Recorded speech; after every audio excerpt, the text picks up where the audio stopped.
Bhagavad Gītā. Om Jaya Bhagavad Gītā. Hariya Kamala Viharini. Hariya Kamala Viharini. Sundara Supunite. Om Jaya Bhagavad Gītā.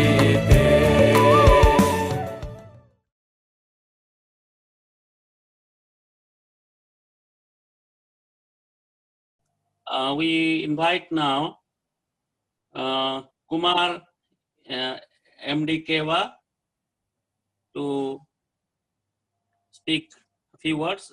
Are you here with us? Yeah, Kumar he Keva? sent. They send their message. We have now. Okay. Namaskaram. Hi everyone. This is Keva from Shri Ramana Center of Houston. I'm here with Kumar Saran, our center's coordinator. I'm going to ask him a few questions on Shri Ramana's Maharishi's selection of Bhagavad Gita verses. Kumar, please tell us about Bhagavan's selection. Namaskar. The Bhagavad Gita Saram is a selection and rearrangement of 42 verses from Bhagavad Gita, made by Bhagavan Sri Ramana Maharshi at the request of a devotee. This selection is an absolute masterpiece. It flows so nice, so logically, so clearly, and so profoundly. Does he talk about the philosophy of existence? Yes. In the initial verses, in his selection, Sri Bhagavan presents the philosophy of existence. The shining jewel of this initial group of verses is Bhagavad Gita, verse 10-20, where he says, I am the self, O Gudakesa, dwelling in the hearts of all beings. I am the beginning and the middle and the end of all beings. Essentially, Bhagavan is stating that all is one, and that one is one's own self. How about the goal of life? Yes, then Bhagavan proceeds to lay down the goal of life. In Bhagavad Gita, verse 821, he says, what is called the unmanifest and the imperishable, that is the highest goal. That is, the imperishable state, the unmanifest state, is the supreme goal, the Purushartha of every human being. As all is one, this state is one's own true nature. So, to realize one's true nature is man's supreme goal. And how to achieve this goal? So then Bhagavan explains how to get this process started. That is, by devotion. He states in Bhagavad Gita, verse 1154, only by unswerving devotion can I be known and truly seen in this form, Arjuna, and even be entered into.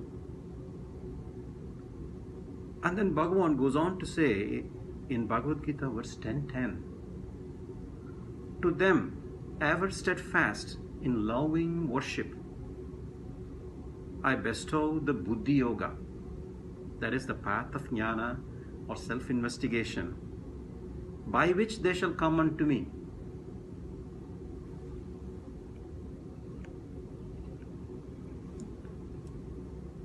Does Sri Bhagavan explain the technique of Atmavichara or self-investigation?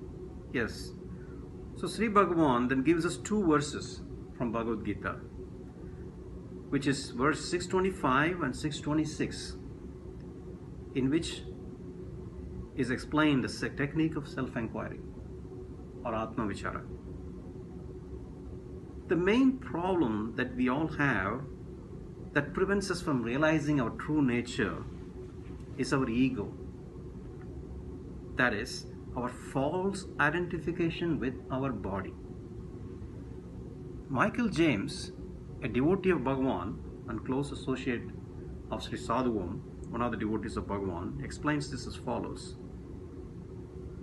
Though our ego, that is our false identification with our body, with all its cares and concerns, is obviously a huge burden for us, most of us are not yet willing to surrender it entirely by attending to nothing other than ourselves. Therefore, we need to gradually wean our ego away from its attachments, which we can do most effectively by trying to be self-attentive as much as we can. And this entails turning our attention back to ourselves whenever we find it has been distracted away towards anything else.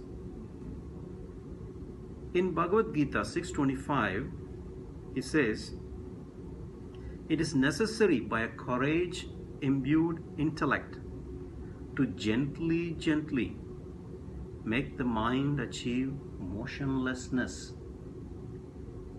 Great charioteer, fix the mind on Atman, that is yourself, and do not think even the slightest of anything else at all."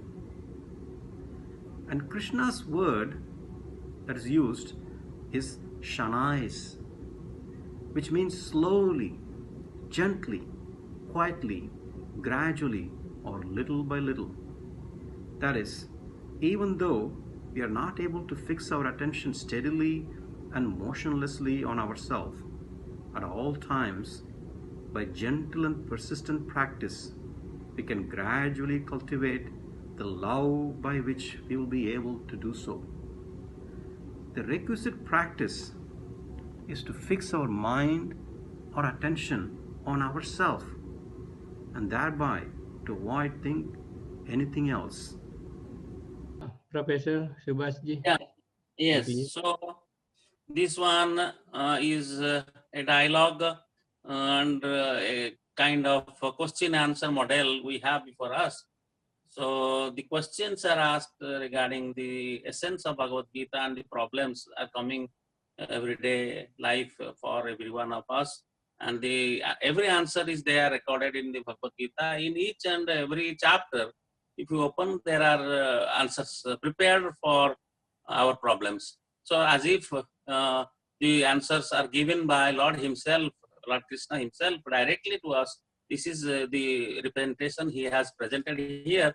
And also very nicely, he has taken 42 verses as Ramana Maharshi, the great Ramana Maharshi, big sadhu and also a good soul of philosopher of India, saint philosopher of India, who also devoted his life towards the achievement of this knowledge.